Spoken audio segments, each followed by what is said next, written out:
ఈమె పలకరించినటువంటి పలకరింపు, ఆమె ఎక్కువ మాట్లాడలేదు, డబ్బులు ఇవ్వలేదు, బట్టలు ఇవ్వలేదు, భోజనం పెట్టలేదు.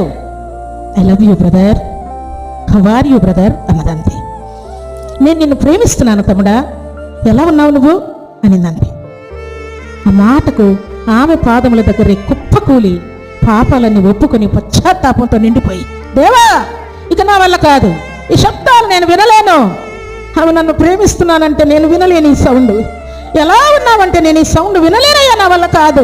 ఆమె పోయేంతవరకు వాళ్ళ చెల్లిని నేను ఇబ్బంది పెట్టానయ్యా, అంత దుర్మార్గుడనైనా నన్ను ప్రేమిస్తున్నానని ఎలా ఉన్నావు తమ్ముడా అని ఆమె అంటా ఉంటే నేను తట్టుకోలేకపోతున్నానయ్యా, దయతో నా పాపాలన్నీ క్షమించని అక్కడే ఆమె ఆ మాట పలికిన తక్షణమే అక్కడే కుప్పకూలి కన్నీళ్లు కారుస్తూ పాపాలు ఒప్పుకొని ప్రభు బిడ్డగా మార్చబడ్డాడు. దేవునికి స్తోత్రములు కలుగునుగాక, దేవునికి మహిమ కలుగునుగాక.